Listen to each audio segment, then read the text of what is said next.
I am here right now with Paula from Syndika Zero. Thank you so much for your time tonight to join us on Dark Essence. How are you going?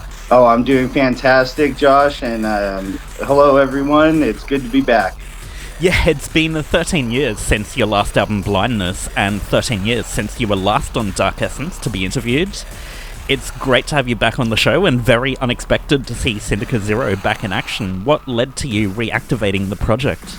Well, in late 2019, I started writing again more as therapy and just to work through some difficult situations that were going on in my life. And kind of from there, it very quickly started turning into an EP, which then I released the single, The End. And then from that point on, it just became a full album, and it kind of took on a life of its own. Tell us a bit more about The End, which you released as a standalone single last year. It reappears on the new album in remastered form. Yes, it does. So kind of went back and just really dialed in the sound of that track. I mean, the first time I released it, it was admittedly more in demo form than album, but it was just something I definitely felt like I had to get out there, and it lyrically was a good example of where my mind was at, in that, I was done sitting on the wayside and, wanted to get back out there and live my life again. And other tracks on the album, like Mask, seem very kind of introspective for you? Yes, they are. Thanks to my lovely wife purchasing me a new guitar, that's where Mask kind of came from. And I felt like after writing that song, it almost ended up on the cutting room floor, but it was a side of Syndika that I feel like no one has ever really seen, because we're just kind of known for being, power noisy. But it was nice to be introspective and really just dial it back for a minute. Other tracks on the album follow on very nicely from Blindness. How long has this material been in the works for?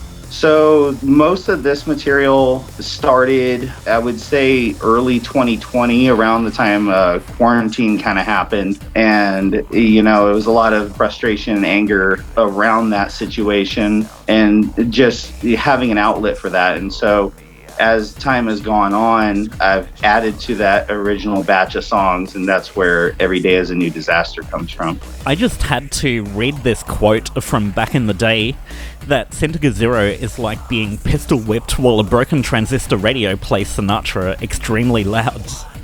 Do you think this still rings true for Syndika Zero in 2022? I do, because that little quip really was kind of alluding to the fact that while it is something that tends to be intense and in your face, it's still familiar enough that I feel like, it's accessible to a larger audience. And I guess the motto of Syndika Zero is true industrial freedom. That's your handle on most of your social media. Where are you coming from with this? So True Industrial Freedom, it really goes back to the first video I ever saw from an industrial band was Throbbing Gristle performing Discipline. And it was a live video, and I mean, just how raw and uncut they were. It's like, this is industrial. This is what industrial music is. It's not just one cookie cutter formula. It spans a whole expanse of electronic soundscapes, and that True Industrial Freedom is just kind of a motto to follow whenever you're pursuing art, is just be true and free in it.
And it has been 13 years. I'm wondering, were there any kind of unexpected, unforeseen challenges that you noticed bringing Syndika Zero back?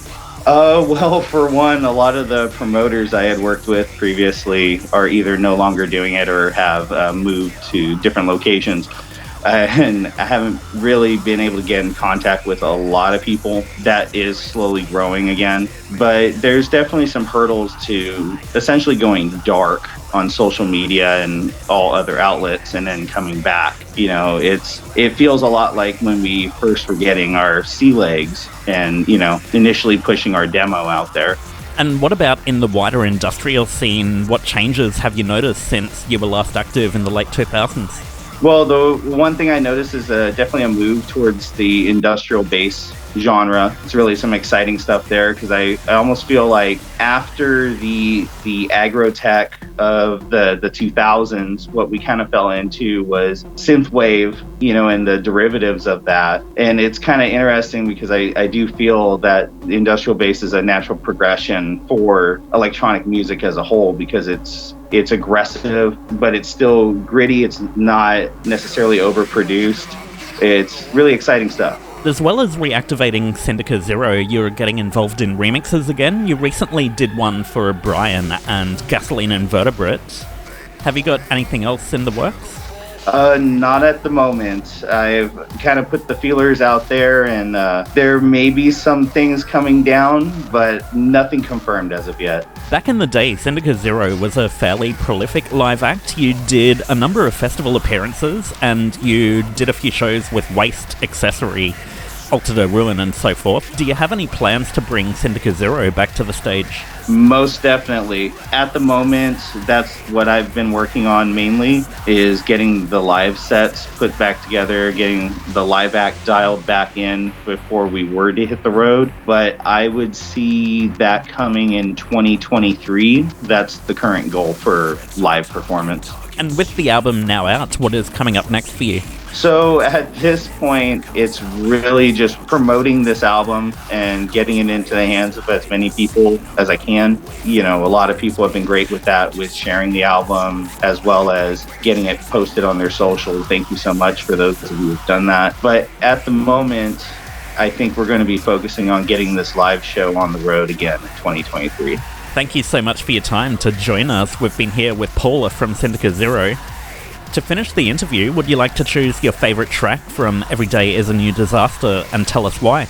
Oh, my favorite track on that album would have to be... Oh, this is hard. This is like picking your favorite child. I would say the song Tracks, just because of the sound of that Tracks, sorry about the bad pun there, is kind of foreign for Syndika Zero, and it was nice to explore a different soundscape and something that's a little more raw and kind of harkens back to my punk roots as a teenager.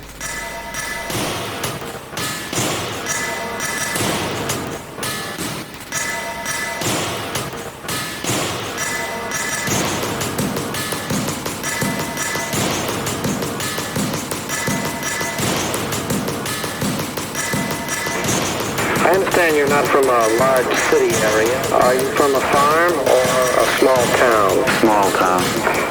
What part of a small town? The so-called good side of the tracks or the other side? The other side. Can't make me fear. No, you won't break my will.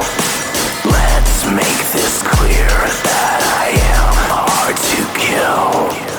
Give it a go.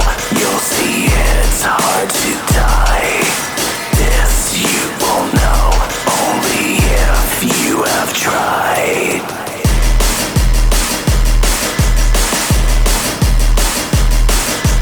Only if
your hand.